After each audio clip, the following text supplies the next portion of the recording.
नमस्कार, स्वागत है आपका एनएमएफ न्यूज में। मैं हूं आपके साथ शबनम। पश्चिम बंगाल में बीजेपी ने कड़ी मेहनत की, पूरी लगन के साथ बीजेपी मैदान में उतरी और नतीजा क्या रहा? बीजेपी 206 सीटें जीत गई और टीएमसी के किले को पूरी तरह ढा दिया। 81 सीटों पर सिमटकर टीएमसी रह गई। अब यानी कि बंगाल में कमल खिल चुका है। जल्द तय हो जाएगा कौन बंगाल में अगला मुख्यमंत्री बीजेपी की तरफ से बनेगा। लेकिन आपको मालूम है कि इस जीत के पीछे सिर्फ अभी की मेहनत नहीं है, बल्कि 12 साल पहले अमित शाह के जरिए एक शपथ ली गई थी और उस शपथ के साथ अमित शाह ने ठान लिया था कि एक ना एक दिन ममता बनर्जी और उनकी पार्टी को सत्ता से उखाड़ फेंकना है। और अमित शाह की 12 साल पहले की यह शपथ आज पूरी हो गई है। दरअसल बात दिसंबर 2014 की है। चुनावी मंच पर अमित शाह भाषण दे रहे थे, तभी ममता बनर्जी के जरिए कहा गया मंच पर कि कौन है अमित शाह। बस यही बात अमित शाह को खल गई।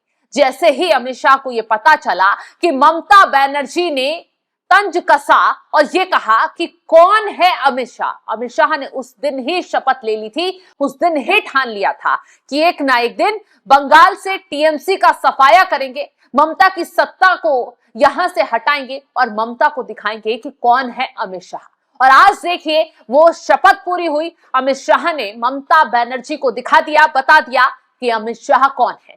अमित शाह वो है कि बंगाल में बीजेपी कैसे उनकी मेहनत से और चुनाव जीती, 206 सीटें हासिल की। अमित शाह वो है जिनके पास गृह मंत्रालय है और उन्होंने इस बार बंगाल में पूरी सेंट्रल फोर्स उतार दी, शांतिपूर्वक मतदान हुआ। अमित शाह वो है कि इस बार बंगाल में हिंसा नहीं होने दी। अमित शाह वो है कि पूरे बंगाल पर निगरानी गृह मंत्रालय की तरफ से रखी गई कि सुरक्षा के लिहाज से कोई भी कमी ना छूट जाए। और हुआ क्या, नतीजा क्या निकला? बंगाल में हिंसा मुक्त चुनाव हुआ, बंगाल में कोई मारा नहीं गया, बंगाल में निष्पक्ष चुनाव हुआ और बंगाल में ऐतिहासिक आंकड़े आए। टीएमसी को उखाड़ फेंका गया और अब सत्ता में बीजेपी आ गई है। तो देखा ये आपने कैसे अमित शाह को चुनौती दी गई आज से ठीक 12 साल पहले, और वो 12 साल वाली बात आज अमित शाह को याद आई। चलिए एक बार सुन लीजिए अमित शाह ने उस दौरान मंच से क्या कुछ चुनौती देते हुए कहा था।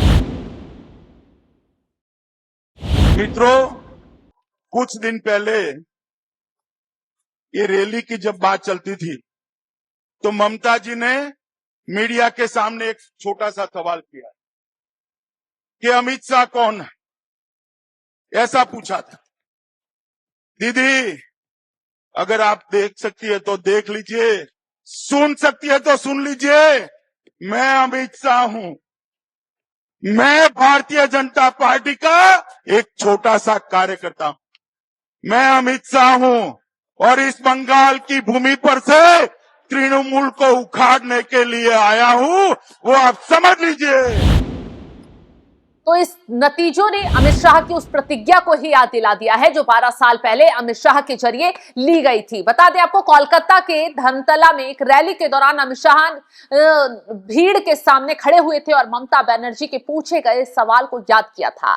शाह ने याद करते हुए बताया था कि ममता ने पूछा था कि अमित शाह कौन है। अमित शाह ने जवाब बहुत सीधा और सादा हुआ दिया था। अमित शाह लेकिन इसने टीएमसी के सामने एक चुनौती खड़ी कर दी थी। शाह ने उस वक्त कहा था कि मैं अमित शाह हूं, बीजेपी का एक छोटा सा कार्यकर्ता। इसके आगे शाह ने कहा था कि मैं यहां बंगाल की धरती से तृणमूल कांग्रेस को जड़ से उखाड़ने आया हूं। अमित शाह के इस बयान को लोग भूल चुके थे, लेकिन 4 मई को अमित शाह ने इस बयान को सच साबित कर दिखाया और बता दिया कि जो बात ममता ने उन्हें चुनौती देते हुए कही थी, जो बात ममता ने बीजेपी को तंज मारते हुए की थी, आज वो बात अमित शाह ने पूरी कर दिखा दी है। क्योंकि बंगाल में आज चारों तरफ भगवा लहर रहा है। सोचिए, जो इलाके मुस्लिम बहुल्य इलाके हुआ करते थे वहां तक भगवा लहर क्या है, यानी बीजेपी की बंपर जीत हुई है। टीएमसी का इतनी बुरी तरह सफाया हो गया है कि ममता बनर्जी ने शायद सपने में नहीं सोचा होगा, क्योंकि ममता बनर्जी अपनी भवानीपुर की सीट ही यहां पर बचा नहीं पाई। सोचिए, टीएमसी का गढ़ भवानीपुर रहा है, ममता बनर्जी वहां से जीती हैं, लेकिन इस बार खेल ऐसा हुआ कि ममता बनर्जी शुभेंदु अधिकारी के हाथों भवानीपुर की सीट ही हार गई। और देखिए, जब चुनाव हारी तो कैसे छटपटाती हुई ममता बनर्जी नजर आई। न सिर्फ चुनाव आयोग पर सवाल खड़े कर रही थी, न सिर्फ बीजेपी को घेर रही थी, बल्कि इस बार तो सीआरपीएफ पर सीधा ममता बनर्जी भिड़ गई, सीआरपीएफ को ही घेरने बैठ गई। टीएमसी के कार्यकर्ताओं ने तमाम जगहों पर बवाल किया, आसनसोल, बांसुरा, कई जगहों पर तोड़फोड़ की गई। टीएमसी के खिलाफ नतीजा गया और बीजेपी के पक्ष में नतीजा गया। तो अमित शाह ने यह कर दिखा दिया, ममता बनर्जी को बता दिया कि आपने 12 साल पहले पूछा था कौन है अमित शाह। शायद ये बात ममता बनर्जी भूल गई, लेकिन आज बम्पर जीत जो हुई है उसके जरिए अमित शाह ने बता दिया कि मैं हूं अमित शाह। तो अमित शाह ने ये तो बता दिया कि कौन है अमित शाह, लेकिन इसके पीछे जो बीजेपी की कड़ी मेहनत है वो भी देखने लायक है, क्योंकि बीजेपी ने ना तो मारधाड़ से काम लिया, ना ही चीख चिल्ला के काम लिया, ना ही सिर्फ आरोप लगाकर काम किया। वहां पर धैर्यपूर्वक जमीनी स्तर पर बीजेपी उतरी, संगठन मजबूत किया। और देखिए, एक ऐसी पार्टी बीजेपी जो एक दशक पहले बंगाल में लगभग ना के बराबर थी, उसने ये सफलता धैर्य और जमीनी स्तर पर चुपचाप किए गए काम के जरिए हासिल की। इस जीत को दिलाने में अमित शाह ने अहम भूमिका निभाई थी। 2016 में बीजेपी ने बंगाल में 3 सीटें जीती थी। 2021 में हुए अगले विधानसभा चुनावों में उसने 77 सीटें जीती थी और उसके बाद 2026 में अब देखिए पूर्ण बहुमत बीजेपी ने हासिल कर लिया है। इस साल के चुनाव प्रचार के आखिरी दौर में अमित शाह लगभग 2 हफ्तों तक राज्य में ही डेरा डाले रहे। उनका शेड्यूल बहुत जोरदार था। दिन में वे 50 से ज्यादा रैलियां, रोड शो को संबोधित करते थे, जबकि रात में राज्य के नेताओं के साथ देर रात तक रणनीतिक बैठकें करते थे, ताकि जमीनी स्तर पर चुनाव प्रचार को और बेहतर बनाया जा सके। उनकी टीम ने मतदाताओं के मुख्य मुद्दों जैसे महिलाओं की सुरक्षा, भ्रष्टाचार, शासन की कमियों पर खास ध्यान दिया। शाह की सार्वजनिक घोषणाओं में सरकारी कर्मचारियों के लिए 7वें वेतन आयोग को लागू करना और सख्त कानून व्यवस्था का वादा शामिल रहा। आपको याद होगा कि कैसे कानून व्यवस्था का, महिलाओं की सुरक्षा का मुद्दा इस बार बंगाल में काफी अहम रहा। ममता बनर्जी महिलाओं की सुरक्षा के मुद्दे पर चारों तरफ से घिर रही थी, क्योंकि जैसे मेडिकल कॉलेज में रेप कांड सामने आया तो ममता बनर्जी ने महिलाओं को सुरक्षा का आश्वासन देने के बजाय क्या बयान दिया था। ममता बनर्जी कहती नजर आ रही थी कि क्यों लड़कियां रात को 8 बजे के बाद घर से बाहर निकलती हैं। इस बात पर ममता बनर्जी इतनी ज्यादा घिर गई थी, चारों तरफ उनके खिलाफ हंगामा हुआ था। और देखिए, यही वजह रही कि बंगाल की महिलाओं ने ही ममता बनर्जी को सबक सिखाया कि यहां हमें सुरक्षा चाहिए, हमें पाबंदी नहीं चाहिए कि हम रात 8 बजे के बाद घर से बाहर नहीं निकल सकते, या हम कौन सा काम कर सकते हैं, कौन सा काम नहीं कर सकते। यही वजह रही कि बंगाल की महिलाओं ने बढ़ चढ़कर ममता के खिलाफ मतदान किया और ममता बनर्जी को इस बार चुनाव में हार का सामना करना पड़ा। अमित शाह ने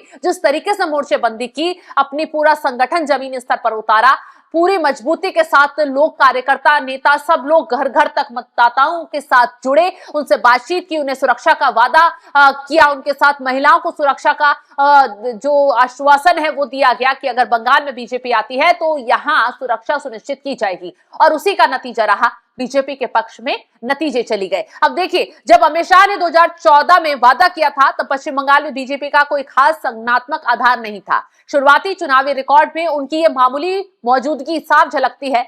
1982 में उसे सिर्फ 0.58% और 1987 में 0.51% वोट मिले थे। हालांकि 1991 में ये बढ़कर 11.34% हो गए थे। फिर भी पार्टी एक भी सीट जीतने में नाकाम रही थी। 1996 में यह आंकड़ा फिर गिरकर 6.45% और 2001 में 5.19 पर आ गया था। इन दोनों ही चुनावों में पार्टी को एक भी सीट नहीं मिली थी और 2006 में वोटिंग प्रतिशत गिरकर 1.93 रह गया था।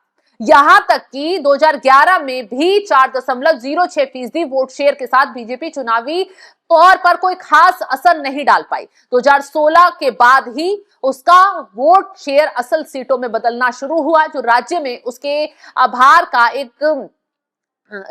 का एक बड़ा अहम मोड़ साबित हुआ। इस साल पार्टी ने 206 सीटें हासिल कर दिखा दिया कि धीरे धीरे सब्र कर मेहनत करने पर ही सफलता मिलती है, और वही हुआ बीजेपी के पास। सोचिए, जो पार्टी शून्य थी वर्षों से, उस पार्टी ने आज बहुमत का आंकड़ा भी पार कर लिया है, बहुमत से ज्यादा सीटें हासिल कर ली हैं। और जो पार्टी अच्छी खासी सीटें हासिल बंगाल में करती थी, उसका सुपड़ा साफ कर दिया है। ममता बनर्जी इस सोच में है कि आखिर कमी कहां हो गई। ममता बनर्जी अगर ये कमियां पहले ही शायद पूरी कर लेती तो ये नतीजा आज उन्हें देखने के लिए नहीं मिलता।